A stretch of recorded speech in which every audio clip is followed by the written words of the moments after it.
अदालती तारीख की अनोखी जमानत। इस्लामाबाद हाई कोर्ट ने 3 अरब 20 करोड़ रुपए के सेल्स टैक्स फ्रॉड केस के शरीक मुलजिम की 100 रुपए के मुचलकों के एवज जमानत मंजूर कर ली। इस्लामाबाद हाई कोर्ट में 3 अरब 20 करोड़ रुपए के सेल्स टैक्स फ्रॉड केस के शरीक मुलजिम शाहिद हुसैन ख्वाजा के केस की समाअत हुई। अदालत ने फर्स्ट वुमेन बैंक के इंपीरियल कोर्ट ब्रांच कराची के मैनेजर की जमानत 100 रुपए के मुचलकों के एवज मंजूर कर ली। इस्लामाबाद हाई कोर्ट के जस्टिस बाबर सत्तार ने टैक्स डिपार्टमेंट की क्रिमिनल कार्रवाई को इख्तियार से तजावुज करार देते हुए अदालती फैसले की copy chairman federal board of revenue को भिजवाने का हुक्म दे दिया है।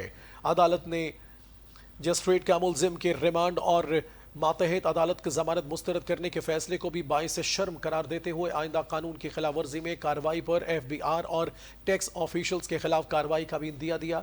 इस्लामाबाद हाई कोर्ट ने तफसीली फैसले में कहा, बैंक के ब्रांच मैनेजर को पावर कंपनी के ब्रांच में अकाउंट खोलने में आनत पर गिरफ्तार किया गया। स्टेट ने दरख्वास्त गुजार के टैक्स फ्रॉड के जुर्म में मुलविस होने का कोई मवाद पेश नहीं किया।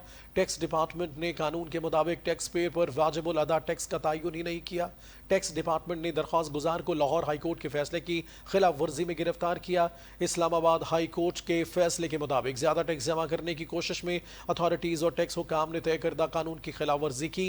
शर्म की बात है कि रिमांड देने वाले मजिस्ट्रेट और जमानत मुस्तरद करने वाली अदालत ने सेल्स टैक्स एक्ट के शकूल का ख्याल नहीं रखा, जबकि मातहत अदालत ने बुनियादी आईनी हुकूक के तहफ़्फ़ुज़ के बजाय टैक्स डिपार्टमेंट के गुमराहकुन इक़दामात की सताइश की। क्रिमिनल कार्रवाई की कानूनी हैसियत का सवाल इस अदालत के सामने नहीं है।